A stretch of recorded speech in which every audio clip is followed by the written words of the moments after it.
Hello, everyone, and welcome to a spooky version of Animeniacs. Ooh!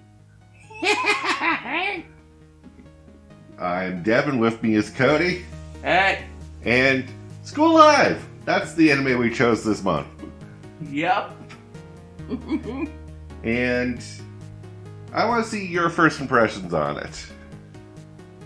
Well, when it first started, I thought, oh, this looks happy.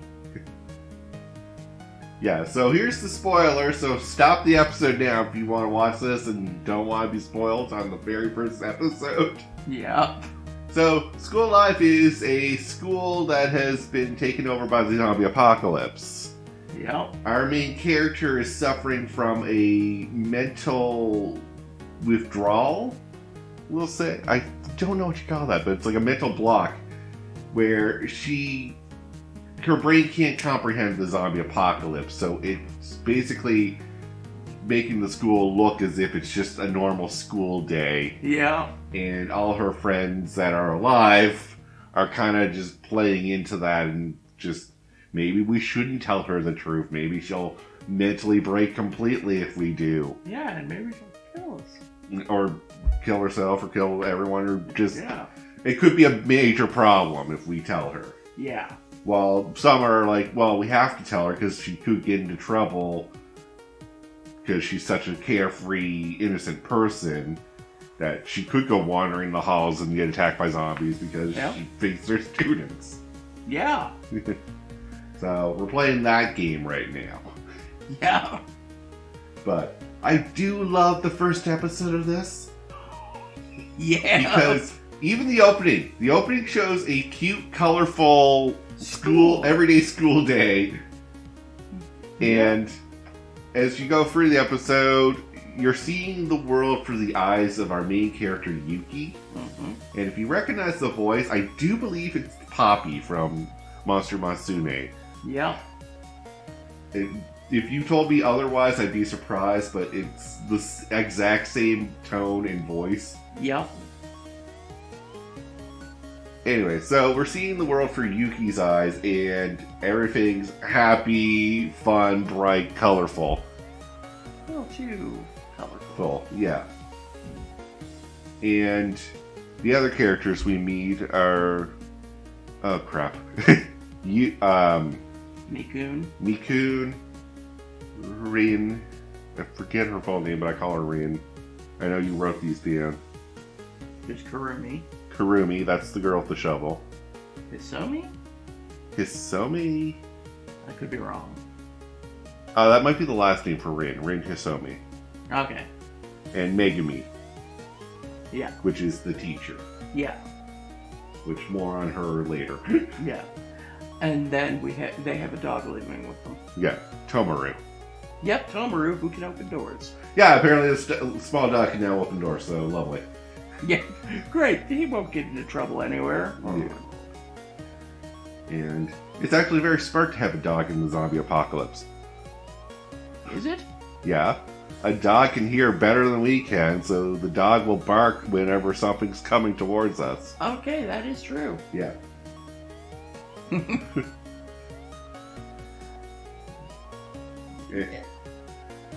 Yeah, you get hints of what's going on throughout the first episode. Yes, I love the subtle little hints.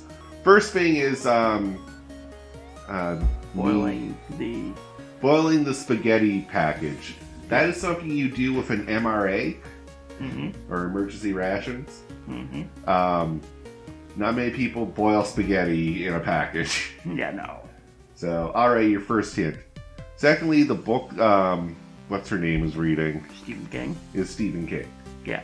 Very well-known horror author, so... So, hints. Yeah. And one of the hints I noticed was, like, every other non-important student kind of grayed out. Yeah. So it does the faceless students as a grayed out figure because we don't want to animate 1,000 students. Yeah, because, they're not going to be around. Yeah, don't get attached to this faceless character because they're not real. Yeah. Everything's all made up in our main girl's head. At first, I didn't know that. No, they play it so well because she does interact with some of her classmates. And they talk and you're like, oh, these people are alive at least. And then, like, I'm just going along and being like, oh, okay. So some of these people survived. That's awesome. Yeah. I love that it, like, even if you know the premise of, like, it's going to be a zombie apocalypse horror anime, you don't know how big the group is. Yeah. You know the main characters, you're like, okay, these people are going to stick around. And then, who do we have for cannon fodder for dramatic scenes where, oh no, the zombies are attacking, I'll save you all by risking myself. Yep. Or, you know, just, we need some death to show the stakes here. No, no one's alive except for 4 people. Yeah. I love how it got me. Yeah.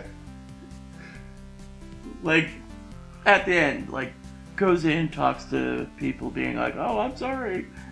I wasn't sick. I was just had to chase a dog. Yeah. And then, what's her face? Miku, yeah. Shows up and is like, hey.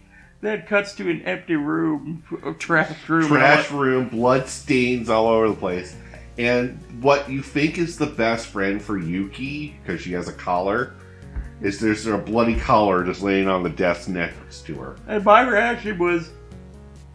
And I was like, yeah, this ain't a fun anime. Wow. Bye-bye happy-go-lucky days. Yep.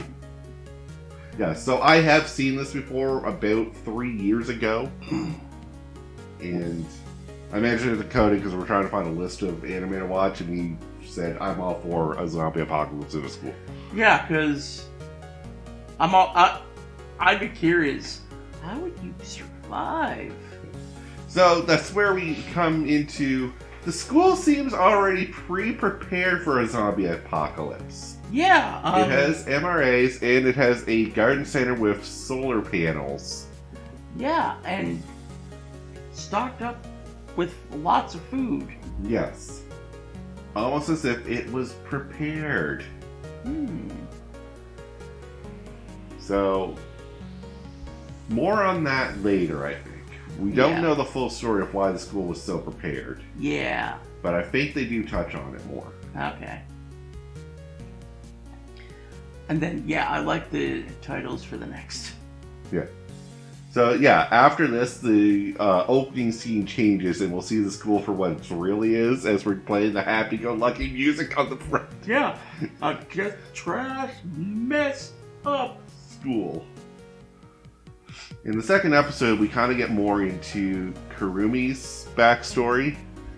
The Shovel Girl. Oh, Shovel Girl. Yeah.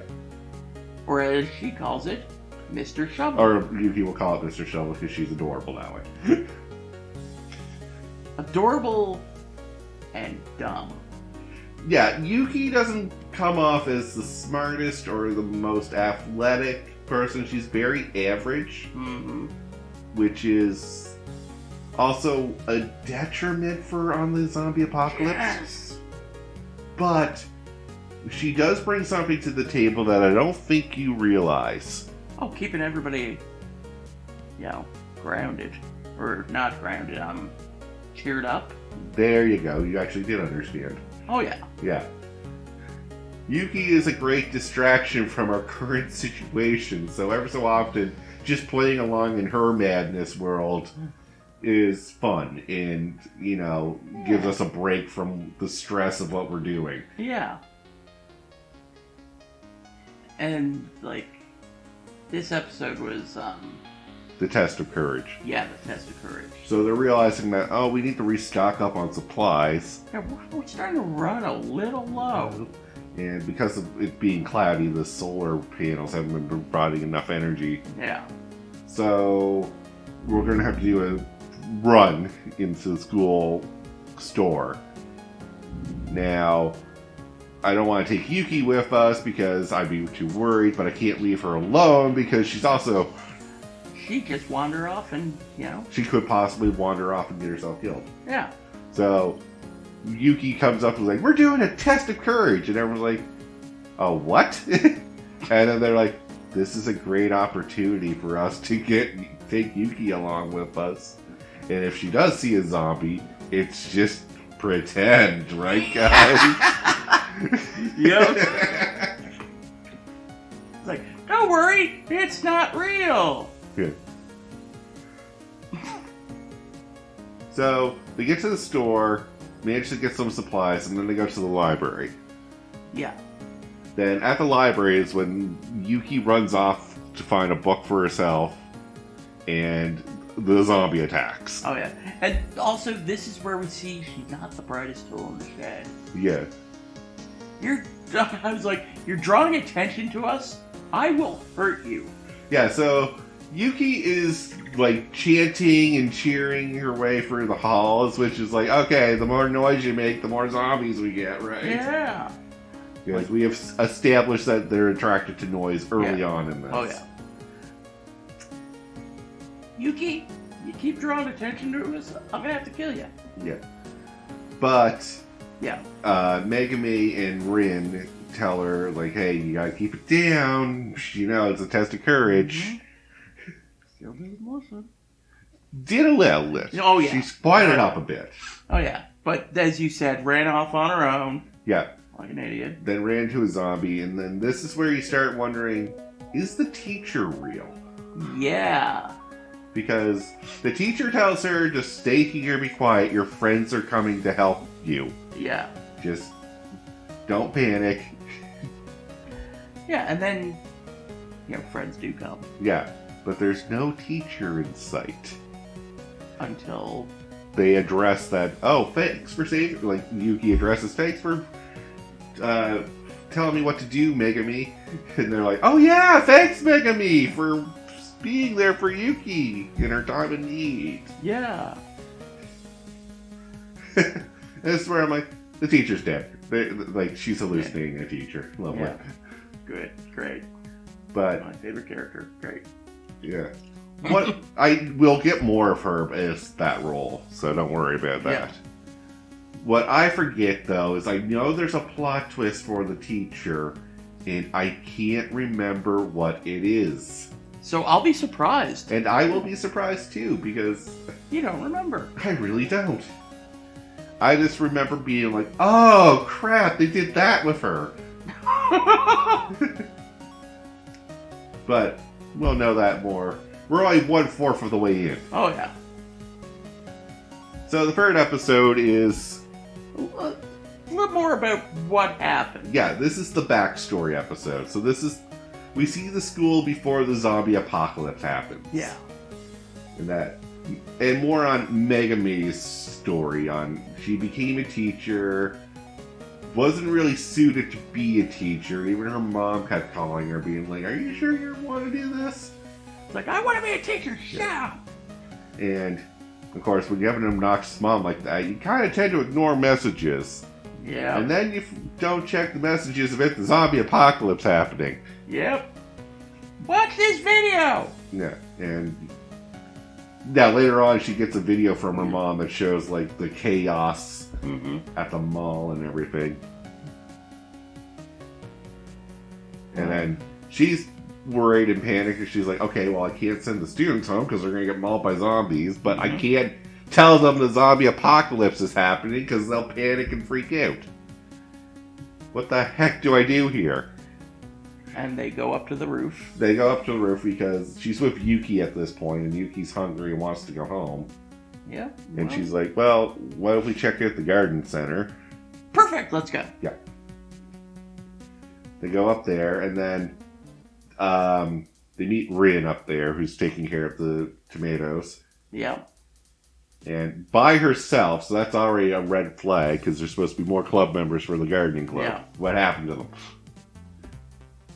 I assume class.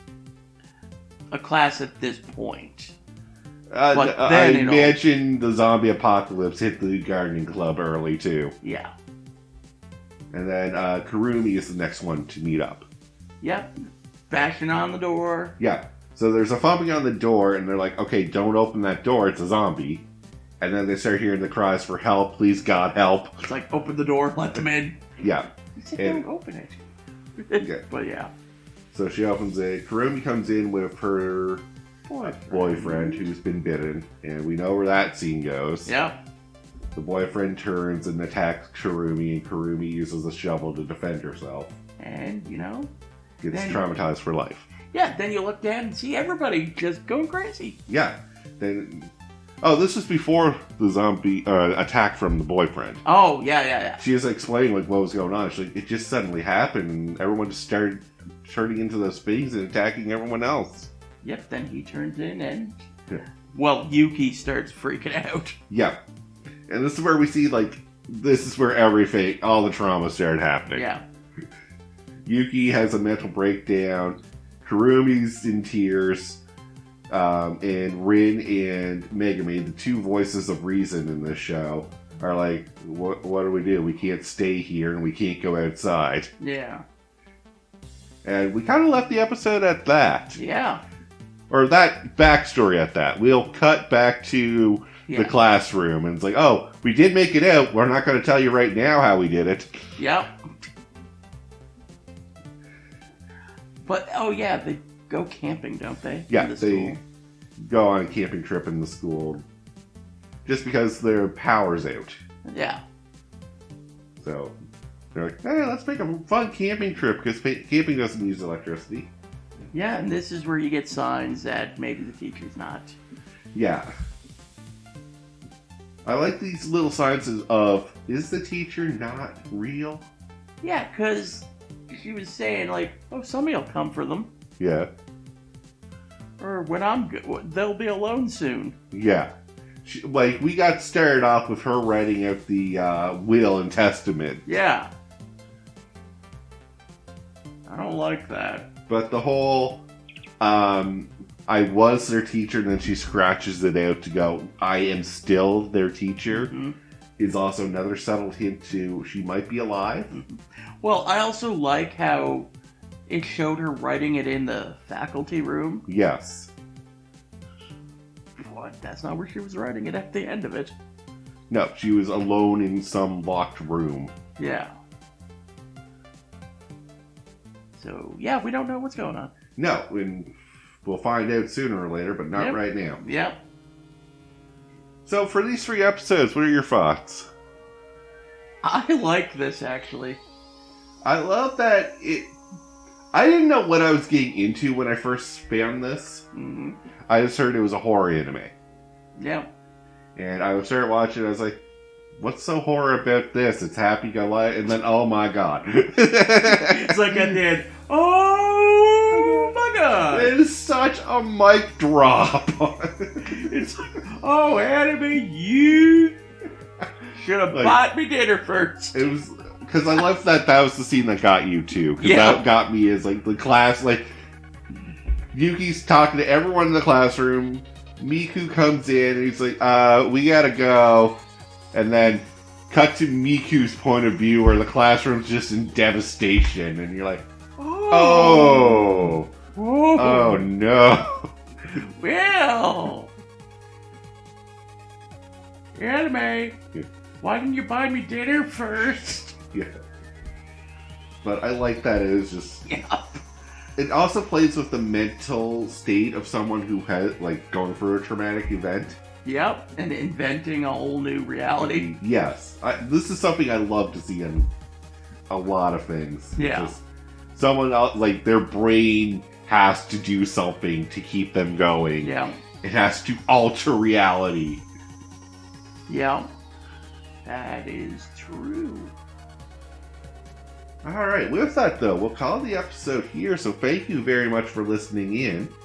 Next week will be episodes 4 to 7. Yeah. Or 4 to 6, sorry.